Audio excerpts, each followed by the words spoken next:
What's up guys, my name's Adapt. Welcome back to another video on the channel. So what is happening here is this video is a bit different. Now let me move my microphone closer to me actually. So there's no face cam border, none of that.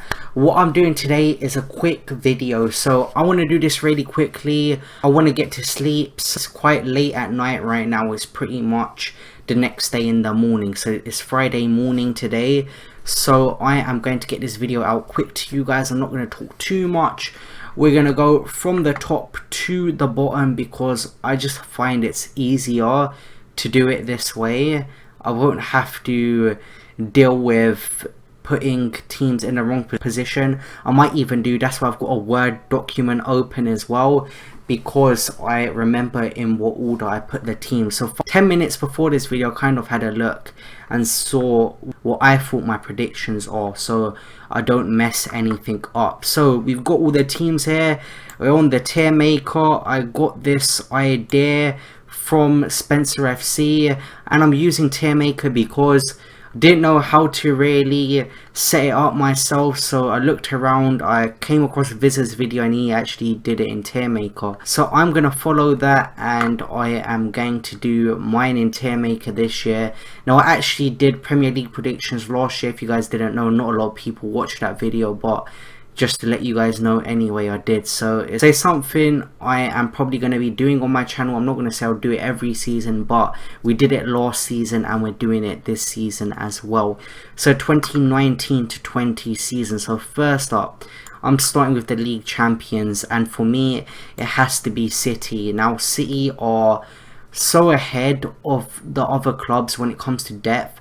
Liverpool are right behind them, but they've been lucky to not have any injuries. Now, if we're to look at Man City's team versus Liverpool's team, they're both just as good as each other. Man City edge it a bit when it comes to 11v11 because of how great they are, but if Liverpool are to have any injuries, and they're lucky they haven't had any injuries to their massive front three players, then they could be in trouble. And Man City just have crazy depth in their squad. I don't see any team catching them. They've signed Cancelo, they've signed Angelino, I think he is, a Spanish PSV player. I can think of his FIFA card in my head, but they've signed João Cancelo. They didn't even really need to make any signings. They got Kyle Walker as a right back, and now they've strengthened even more with João Cancelo, who has had a great season at Juve. Then into the Champions League spots. So second, we've got Liverpool. Now, I think Liverpool are going to have another strong season. Very consistent team. Best team in Europe at the moment. If you are to look at statistics, they won the last Champions League. So you have to give them the crown of being the best team in Europe right now. So they've got a strong squad. They haven't made any new signings, I don't think. So that's going to affect them a lot. And that's another reason why I've put Man City ahead of Liverpool. Now getting into third place, I'm going to go with Spurs. I'm going to go with Spurs, guys. They've signed Lo Celso on a loan deal. They've signed Ndombele.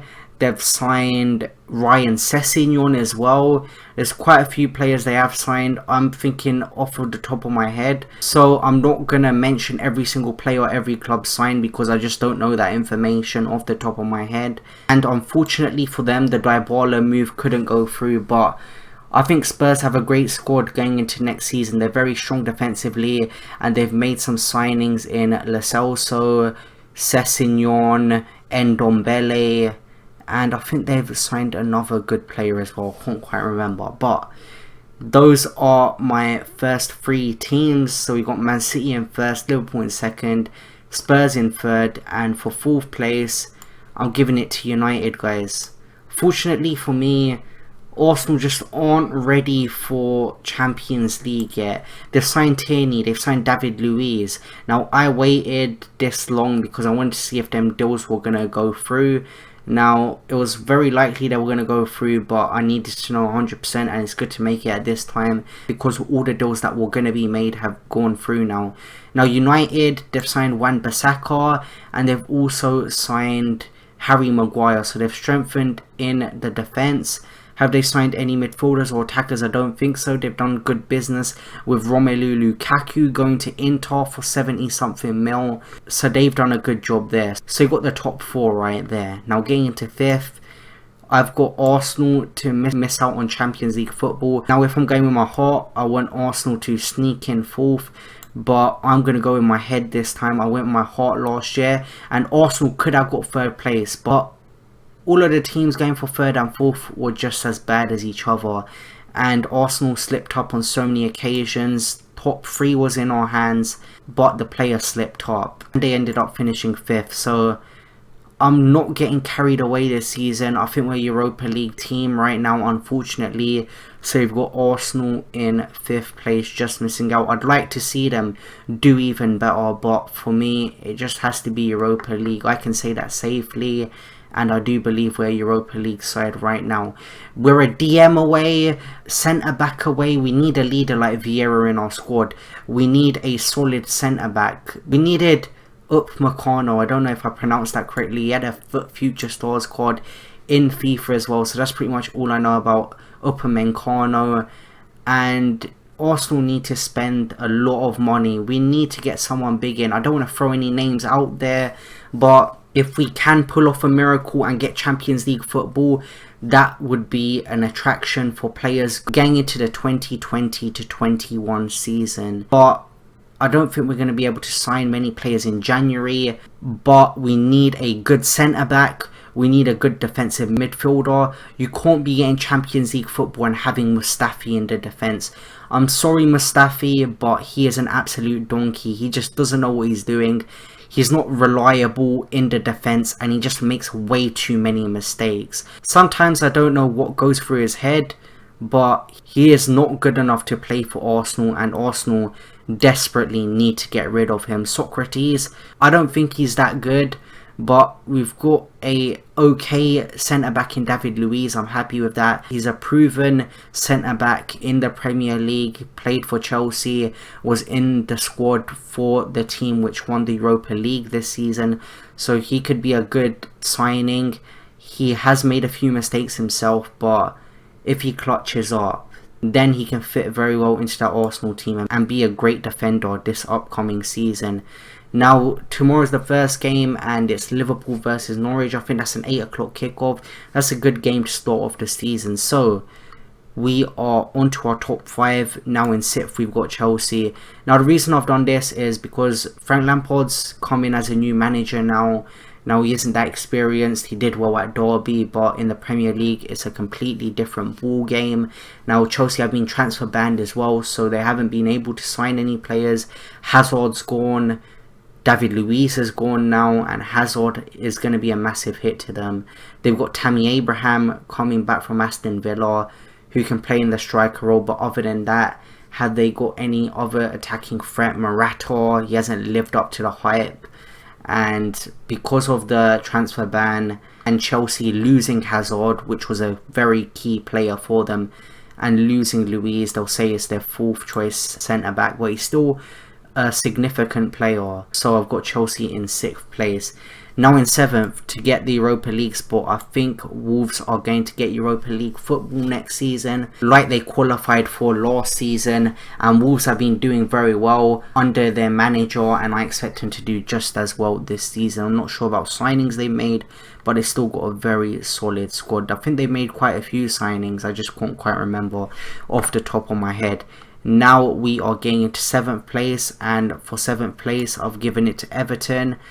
Everton, unfortunately, they couldn't get Zaha. They didn't bid high enough.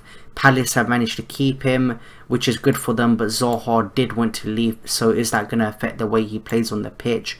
I'm not too sure, but Everton, they've signed Iwobi from Arsenal. I think they made some other signings as well, so they've done some decent business this transfer window, so I've put them to finish 7th place. And then in 8th place, I do believe I have West Ham. So West Ham, I'm not sure about West Ham that much. They did decent last season, and I'm not sure about the business they've done in this transfer window. I don't think they've lost many players. I'm going to look very silly if they've lost a key player, but I don't think they have lost any main key players this transfer window, so I've got them to finish in 9th place. Next up we have Leicester City, I do believe. So Leicester did decently last season. I'm not sure about their transfer window. Have they signed many players? I'm not 100% sure, but I think 10th place is a good place for Leicester.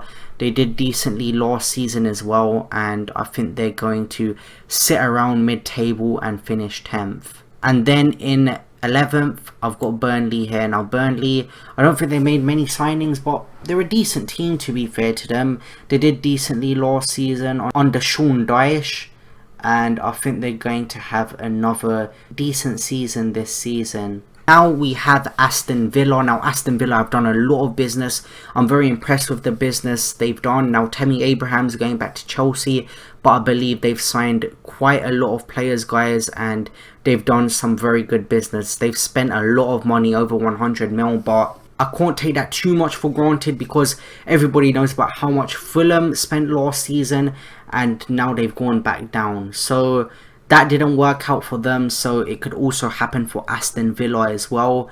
We don't know what's going to happen, but I can only go off of face value, and they spent a lot of money in this transfer window and improved their squad a lot. So I've got them to finish in the 12th position. Next up, we have Crystal Palace. Now Crystal Palace, they've lost Wan-Bissaka, so I think they're going to struggle this season, but they have managed to keep hold onto Wilfried Zaha. So if he plays very well, which I'm sure he will, he'll be professional about it, and if he's to have another good goal scoring season, I can see Palace doing decent.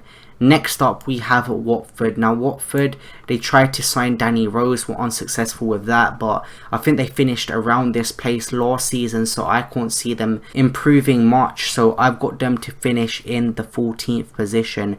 Now getting into 15th, we have Newcastle. Now Newcastle, they've lost Rafa Benitez, they've re-signed Andy Carroll, so that's one good thing, but I think Rafa was a huge reason in why they finished where they did last season and didn't get relegated or were in contention of getting relegated. Rafa did very well last season, and now that he's not manager anymore, I think they're going to struggle.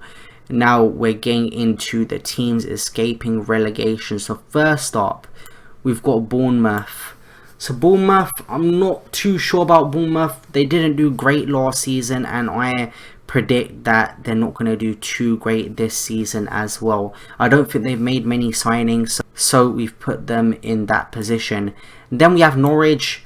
Yet again, I don't know much about Norwich. They've come up from the Championship. They won the Championship, I do believe, last season, but I don't think they've made many signings, so that's why I have them in that position.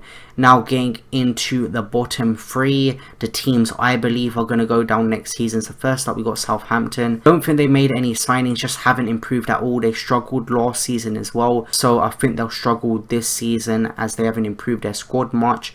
And then we've got Brighton to go down, and in last place I've got Sheffield United. Although Sheffield United did well to come up, I don't think they're going to be able to stay up, guys. They haven't made many signings like Villa have. Norwich have made a few signings, but Sheffield United I don't think have made many at all. So that's why I think Sheffield United are going to go back down, and Brighton just haven't signed many players, and they didn't have a great season last season as well. So guys, those are my Premier League 19 to 20 season predictions. Let me know your predictions in the comment section down below, and I'll see you guys in the next video. See you guys later. Peace.